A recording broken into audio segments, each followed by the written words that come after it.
Hello, I'm Jenya DeLima. Welcome to Writing and Editing, the author-focused podcast that takes a whole-person approach to everything related to both writing and editing. There are already countless books on the market depicting the uncertainty and upheaval of everyday life during World War II. But how can authors write a story that presents a unique perspective while keeping it historically accurate and emotionally engaging? Best-selling Christie Award-winning historical fiction author Roseanna M. White is here to share how she did this in her newest book, The Collector of Burned Books. I am so delighted to have you here. It's so much fun to be here. Thanks for having me. So you've covered a vast amount of time periods and different settings in your work. So what first drew you to writing a story set during World War II? Well, when I wrote one of my previous books, Yesterday's Tides, it was a dual time that had a World War One line and a World War Two line. And while I was researching for that, because I had never written past the 1920s in my historical stuff before, I just started doing research and found all these cool things that I was like, oh, it would be so fun to write a story on that someday. So the more I research, the more ideas come, and that's where this one came from, was some of the research I was doing. And when you were doing research then, is that when you found out about the Library of Banned Books in Paris, or was that just another deep dive that came from that initial research? It was around the same time I had been lent a book called When Books Went to War from a friend of mine that was all about the role of books in the publishing industry in World War II. I don't know why she thought this would be of interest to me, right? So I read that, and there was just this one paragraph mention about the Library of Burned Books. And that's like the only thing I remember from this entire book, right? Like I read the whole thing, and I'm like, what I really want to know about is this Library of Burned Books thing. So in that book, I learned that it was started by popular authors like H.G. Wells, who found themselves on the burned list and the banned Oh, list really? simply because they had opposed Hitler. So you speak out against the regime, you get put on the list, even if you live in England or America or whatever. And so these authors banded together, specifically with some of the exiled writers from Germany who had to leave because they were Jewish or some other ethnicity that was being persecuted. They left in the 30s, and it kind of ended up in Paris together because that's where you go when you are an exiled artist of some kind. Mhm. And so they got all of their books together and opened the Library of Burned Books in Paris. And eventually another one followed in New York City, but Paris was the original. And it had every title by every author that was on the banned list. And it was just a place to come and see what the Nazis found so offensive, right? And through the years, it also became a place where they did research into what they called anti-Nazism, and where they would have big parties when someone released a new book. And it was basically a place to just celebrate freedom of books, right? Freedom of the press, freedom to write what you want in a place at the time that was still free. Of course, when the Nazis rolled into Paris, the like number one thing that the government of France did was hand over the keys to this library as a kind of offering. So obviously very different once Nazis were in Paris. Oh, yeah. But I really wanted to explore, well, what happened then? What happened to this library? Yes. And was it easy for you to find some of these answers or this information? Because I feel like this isn't something that we really hear talked about a lot. Yeah, it was not. I did find another really great research book called Burning Books that focused on burning books throughout history, but had a lot on this library in specific.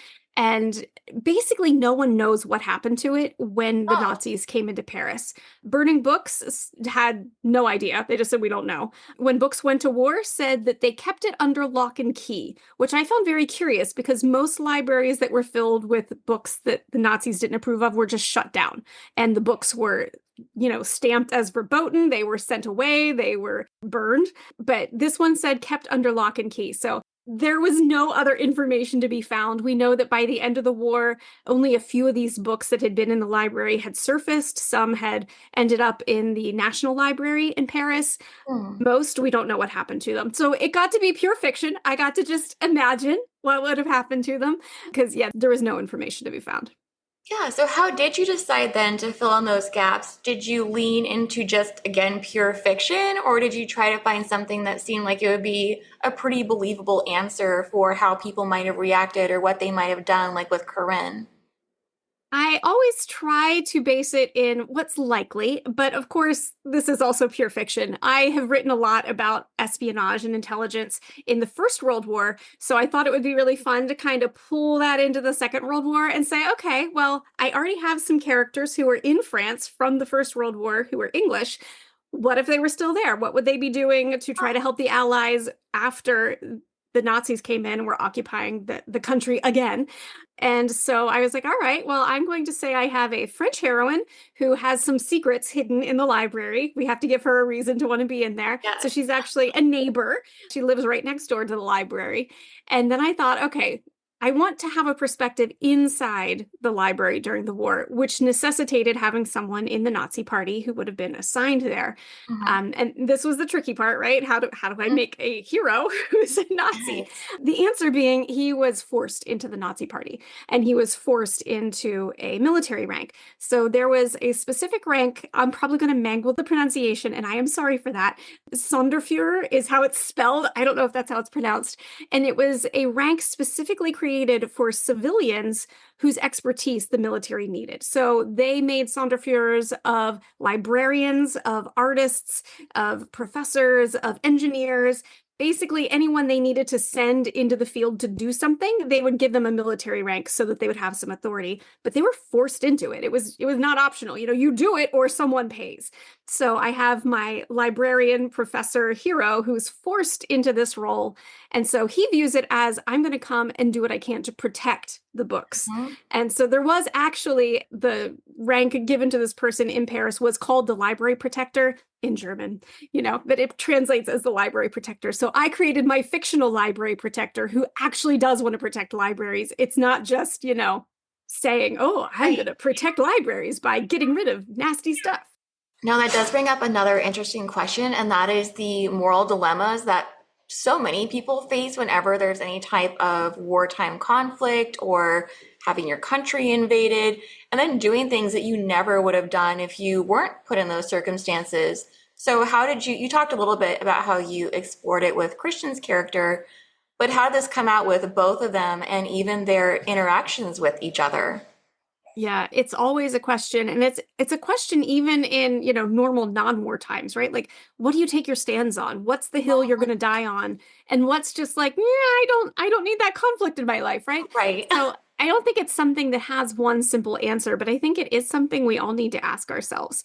And like I have said many, many years now, I'm just not going to deal with politics online. Like that's just not what I want a reputation for. But there are still hills I will die on. And, I will talk about my faith, even if it's controversial. And I will talk about books, even when it's controversial. Be like, no, y'all, we can't go banning books. It's not cool.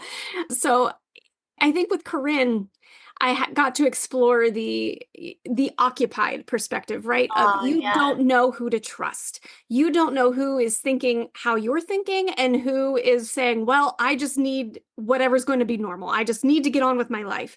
And so many people in France adopted that. And you can't really blame them for it because we all want to just live our lives.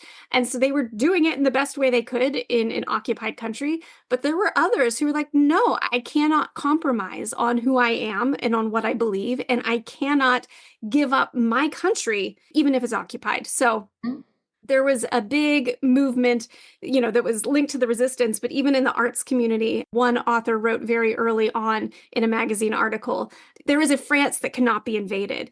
And that kind of became a theme through the book of, Corinne is thinking there is a France that cannot be invaded, and that's what we have to fight for. But even Christian is thinking of that in terms of his country, of there is a Germany that cannot be invaded, because he views Germany as an occupied country too at this point in time.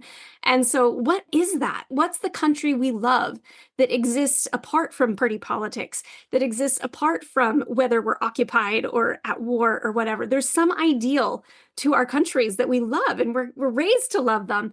Even when those get compromised, is that still worth fighting for? So that's also something the characters have to grapple with. Well, and I know you do dual perspectives a lot, but especially in this one, why was it so important to have those two very different perspectives? And what do you think that it added to the story that would have been missing otherwise?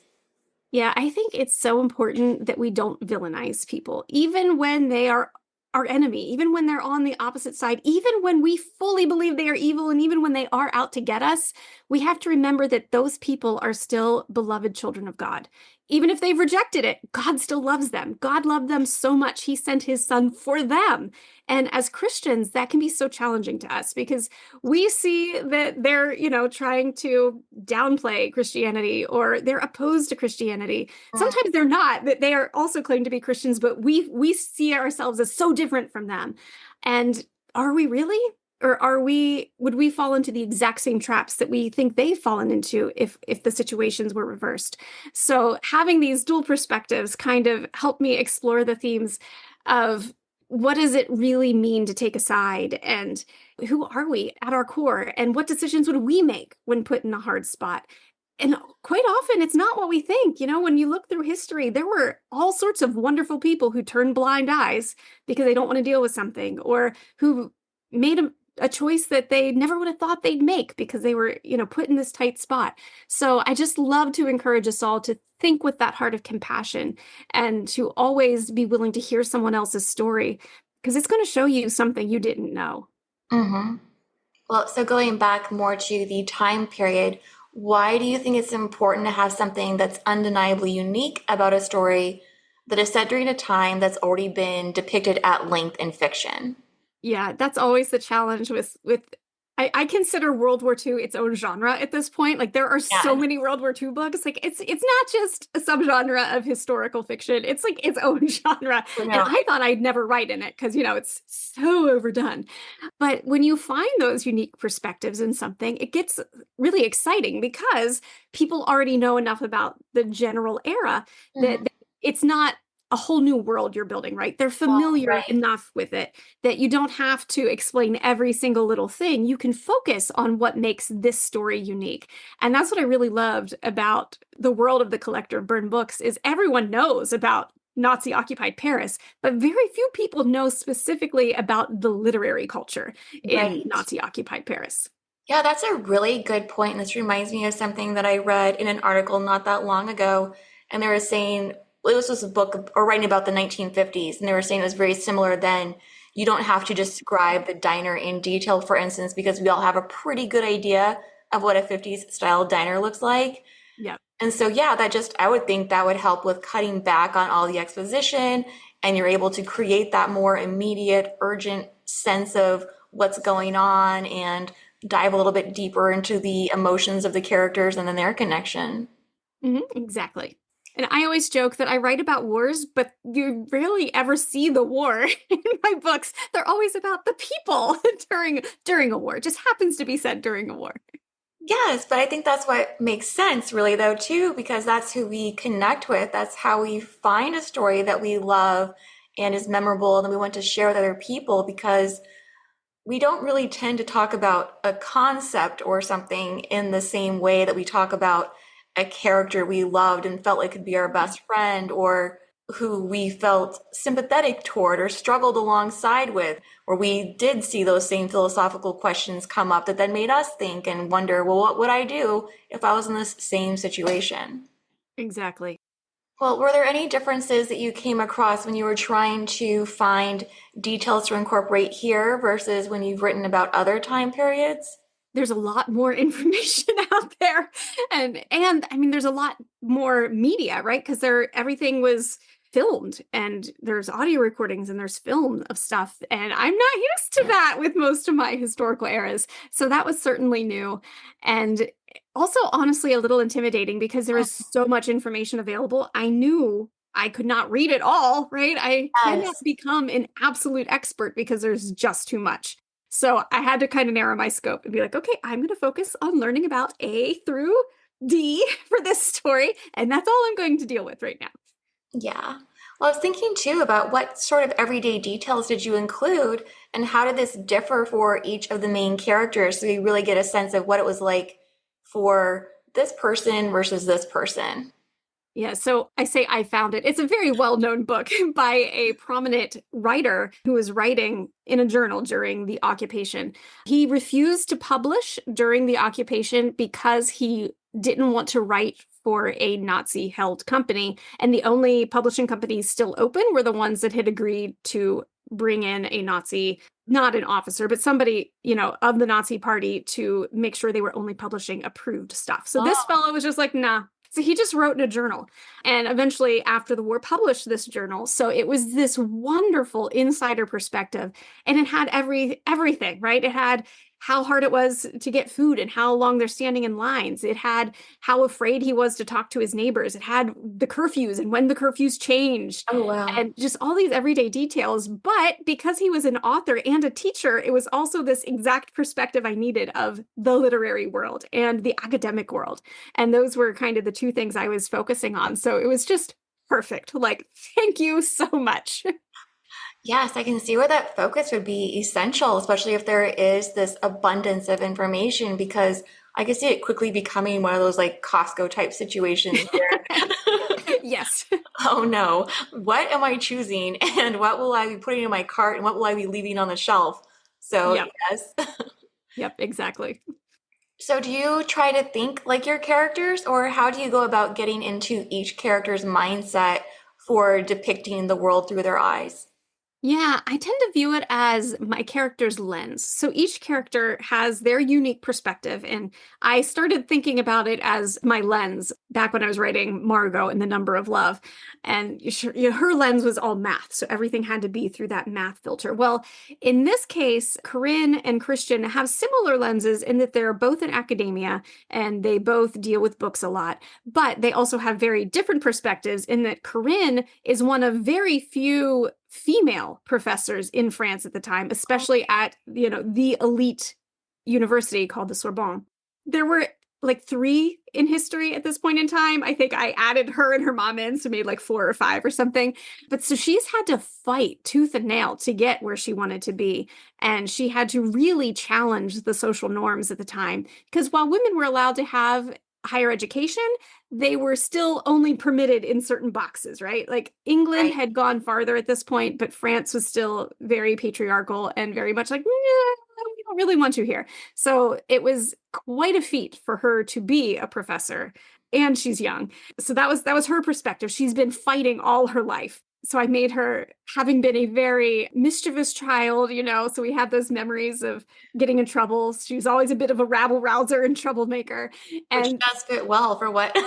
yes, yes, Yes. and that's what she needs to be. So she's probably one of my boldest heroines. Like most of them are more like me, and we're like, okay, we're just gonna get around this some more intelligent way. She's like, nah, I'll punch you in the nose if I have to, and not always true of all of my people. But so then Christian, it's a very different perspective. He is a German professor and specializes in library science and is the librarian of the University of Berlin. But he's coming from the perspective of he's lost everything. Oh, In the years leading up to the story, I'm not going to give away details because some of them are very important, but even just as the Nazis came in and his friends were all forced away, and he's suffered loss after loss after loss, and is to the point where he's just putting one foot in front of the other and doesn't know what his purpose is anymore. Then when he gets sent to Paris, he's wondering, is this my purpose? Does God have me here for a reason? Is there something I can actually do to make a difference? And that's become unreal because since 1933, there's nothing you can say or do, or you'll be punished for it. So he's wrestling with that kind of coming back to life. And, what does that mean? What can I do? Yeah, so he's the gentle soul and Corinne is the bold one. So it's a very interesting pairing, but he also has to step very carefully because he makes one wrong move and now he's in the military. And if you get busted in the military for non-Nazi behavior, it's a whole different thing, right? Like you're going to be punished very differently. So he's in a very precarious situation of the people below him and the people above him are all watching him like a hawk. What's he going to do? So he has to step very carefully. yeah. So, how did you bring some of these settings to life then? I'm thinking, especially like the libraries and where the books were held, or even if there are different university or university adjacent buildings depicted. And were there any resources that you looked to for all of this? I mean, a lot of the physical description, luckily, these places have been here forever. They haven't changed a whole lot since the 40s. So I can just do, Google searches and find what the university library looked like and what the National Library looked like. So those were the easy parts. Luckily, the book Burning Books did have some photographs of the building that Oh, housed the Library of Burned Books. So I could use that for my description of that. It was just a house that got turned into a library. So it's a very residential, it was never intended to be a library, doesn't look like one from the outside sort of building. So that was very helpful for that. And I am one of these people that, I see a library sign or see a library on campus somewhere and my heart just goes pitter patter. And I'm like, yes. can I just go in? Like, I don't need to touch anything. I just need to go in. So I just kind of laugh at myself, like even dropping my daughter off at college, which is the same college I went to. So, I walk by and I see our library and I'm like, oh, let me give you a hug, sort of thing, or Yep. the bookstore. So a lot of it was just appealing to that, there's always this library feel to a library, right? There's always this surrounded by books sort of experience. So a lot of it was just, all right, we all know what that feels like. Let's just appeal to that. And then this library of burned books, by the time the Nazis arrived, had fallen into disrepair. It was scarcely used. No one was doing anything in it anymore, mostly. So there was also that kind of sadness of it, a place that was once created for this great ideal, but that was being neglected. So there was that too that I got to kind of appeal to of, well, what does it look like when it's neglected? Well, it looks like my bookshelves. It's stacked five deep and Oh, in yes. utter disarray. Yep. That's how you know you're a real book lover, when your collection outpaces your shelves. Yes, when it's just utter chaos in the background Yes, beyond that highlight reel of photos. exactly. So, how do you use sensory details to draw the reader into each of these places? And does that differ depending on the setting and the mood you're going for? Oh, yeah, for sure. So it's something that as you train yourself in writing, you kind of train yourself to ask, what are all the senses experiencing? And that's actually what guides my research a lot when I'm in a Oh, particular scene, because it's like, okay, she comes out on the street on the Champs-Élysées and the Nazi parade is rolling by. And what would she have been smelling? She'd have been smelling diesel fumes, and she'd have been smelling the fuel reserves that were currently burning outside of Paris. So horrible stench, right? Like not pleasant at all, right. noxious fumes. But she'd be hearing the rolling of the treads of the tanks down the streets. Not what you're normally hearing in Paris, right? Yeah. Like But love when, those emotional undertones that it's adding also. Like, this is yeah, not some joyous celebratory parade, which if you just had it written wording alone, you could miss some of that. But yeah, yeah, adding in those details, yeah, yes. yeah. So, and I have spent all of 18 hours in Paris. So we were in England and took a little day trip. But that was enough to tell me what Paris should smell like, right? You should be Oh, smelling the baking bread. You should be smelling all the restaurants, not the diesel fumes. Like, that's not what you should be experiencing here. So a lot of it is the conflict of what you expect versus what you get. And that really helps paint a picture. And then, again, she's on the Champs-Élysées. And so she's from, the academic sector of town, right. not the people who shop on the Champs-Élysées, which is the most expensive stores in France, probably. And so, what is she seeing there as opposed to what she usually sees? Well, the people walking have shoes like she could never afford, right? We all know what expensive shoes look like, and Yep. gleaming watches, and all this stuff that kind of grabs your senses because it's something different from what you usually Mhm. experience. So, just as you put yourself in the scene, and see, what is she experiencing through all of her senses, that kind of informs what you're looking up and what details you're putting in there. And that's just what I love, because that's what brings it to life. Oh, for sure. And did you use some of those contrasts too, even the before versus after, to help show what a difference this was and why this was such a giant upset to see these Yeah. changes for her? Yeah, absolutely. Well, do you have any in particular that you remember or that feel particularly striking to you? I mean, there were the ones there in the first scene that I was just talking about, but then even throughout, Paris is a city of pedestrians. And at this point, there were lots of automobiles, but the streets were empty.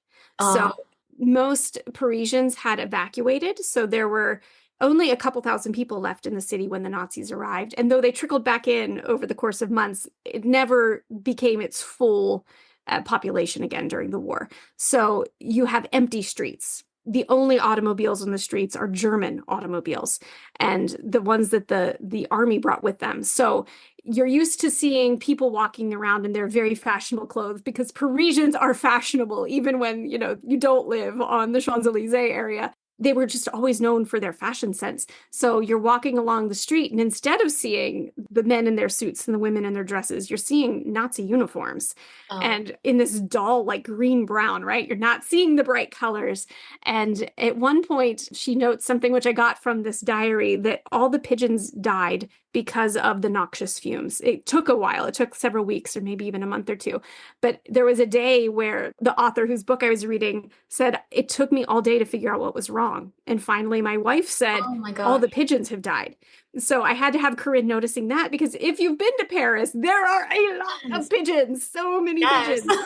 So Paris without its pigeons is this like just shocking thing. Like if you think of what's abounding wherever you live, it would be like my house without squirrels in the yard, right? Like we have so many of them. It Yeah. just weird and silent, right? Because birds Mhm. provide so much background noise.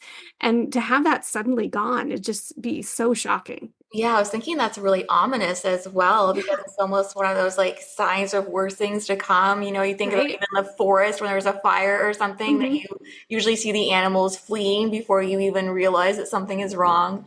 Yes, exactly. So, how did this differ with Christian's perspective as someone who is new to this area and wouldn't have had these same comparisons to make? Right. So he is coming in from the perspective of, I've always wanted to see Paris and to do this, but not like this, right? Like he recognizes that this is not what Paris is supposed to be.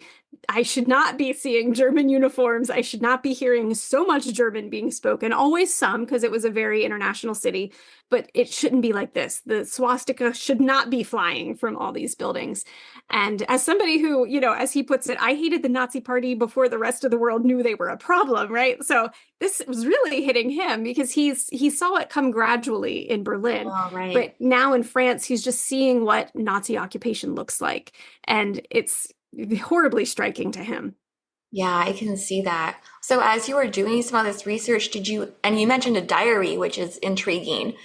Did you find any really unexpected sources or information that surprised you? I mean, most of the sources, they're fairly well known, so I don't know that it would have been surprising to most people, but I have not studied the era before. So just those little details about things like the birds, obviously, but Yeah. even just the curfews and the way the curfews changed and like learning what Christmas was like for the people in the occupation because they had no fuel for heat. They were not permitted things like Christmas trees, though every Nazi base had them. They brought them in by the truckloads, but Parisians couldn't get them. And, they're rationing their food so much. It was estimated that adults were given 1,300 calories a day. And that's across the board with everything. So, that's what little 5'3" me can live on pretty easily. But a grown man, like, no, like just how hard this was. And France their food had already been rationed for a year because they had, the phony war before this where they thought the Germans were going to invade over here. So they were preparing for it.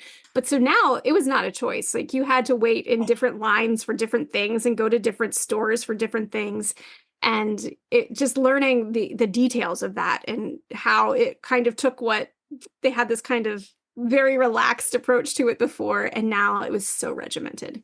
Yeah, I really think that it's these types of details that give it that feeling of authenticity Mhm. and ground you in that place. Because I'm going to remember the birds now forever. I know, right? It just strikes you right there. Yes. Well, before we end, do you have any other upcoming projects that you're allowed to share or maybe exciting events? Oh, always. So in the fall, we'll have a Christmas ebook novella coming out from Tyndale that is called The Christmas Book Flood. So it's set in Iceland in Ooh, the first year of the Flood, which is the Christmas book flood that bookish people have heard of this a lot on social media in yes. recent years. The tradition is you receive books for Christmas and then you sit up on Christmas Eve because they exchange their gifts on Christmas Eve and you read your way to Christmas Day. And so I'm like, yeah, this is just the most awesome thing ever. So I had done some research on that and learned that it started in World War II. Oh, Iceland was actually occupied by the Allies rather than by the Nazis. So very different story. And so I just wanted to explore that origin of this wonderful tradition. So that'll be coming out in the fall in time for Christmas. That'll be October. And then next summer will be my next full-length World War II from Tyndale. And that one is currently called The Face of Deception. It could change between now and then. We'll see. I just turned the manuscript in the beginning of April. So it's based on a true story of a female head of intelligence in France oh. that she actually was in charge of the largest intelligence network during the war. So a remarkable story. I obviously have to fictionalize some, but based on this really remarkable woman. Well, I will be reading both. All right, thank you again. Thank you so much for having me. And thank you for listening. And be sure to check out the show notes for additional information, including all of her links. And then please join me next week when author Brenda Coffey will talk about reclaiming your narrative through memoir. Thanks again.